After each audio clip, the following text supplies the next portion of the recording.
Vhotshimange Afrika chipembe likolira namusi vakutotodiwa zvauri Vhotshimange ndi munthu wa chivumbeo chipiyo, ndi mukala wa madumbu, ndi mukala wa slender, ndi lukala lulapfu, ndi chikala chipfupi cha mpanja cha mabudzi ya mushijithoni, lukala lutsuku nahone ngani misoso yaone vachitera funu ni pedzi. Ni muze vatu vasungu chatova vagungurani zvazvino Vhotshimange avachadotoita miswaso pedzi nga foini huna Litambwa line rakolibhika zvazvino hapa pedzi yalikobhikero rilitwe litambe kadzi radhiyoni kana kadzi TV yedzinoni ridolibhika latamba ka YouTube.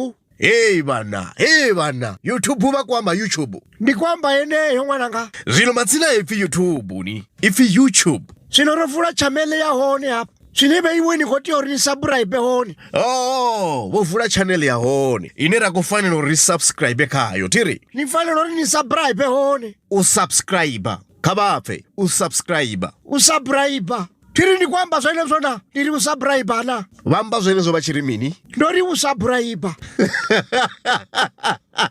Alright Vhotshimange. Zvazvino kutodiwa vatu vangana uri vasubscribe. Uitira uri kunomona Litambwa ilo ka YouTube channel ya Vhotshimange. Asi YouTube ya angani. Pedzi ndi YouTube ya huyu Robert. Niyeni ani yavo uri ndi mumwani adova avana na dzikamera dzine radova richikofodha ngadzo hange. Oh, ndiko kono uzvibona zvino. Na zvino kezvi apa ndikuzvibona zvomwari wanga maledhere maulwane. Big Loud Entertainment. Vhotshimange vakori apo ndihoni hayani. Una Litambwa lavo line lakadhitobhikiwa zvazvino ladova lichikoraro sumbedziwa kawo. Zvazvino vatu vakuhumberiwa zvori vasubscribe ka YouTube channel ya Big Loud Entertainment. Uitira kuti vakunowana zvinji zviyerana na Vhotshimange. Ungaba miswaso ya pranks na miswaso ine vaanzira uita musi vakharadio ya chivenda ya pano kala Afrika chipembe vari kutodiwa vatu vangana Vhotshimange. Harani rangatowana vatu vachigidhi pedzi zvidoita. Vatu vachigidhi vamba masole kana mapolisa kana zvigevenga. Ndikwamba vatu vachigidhi ngambaro rangatowana vatu va 1000 pedzi zvidoita mwananga. Oh, vatu vachigidhi huambiwa vatu va 1000. Nika chivenda chokunaho izo. Big Loud Entertainment, your #1 South African artist management company, founded in 2014.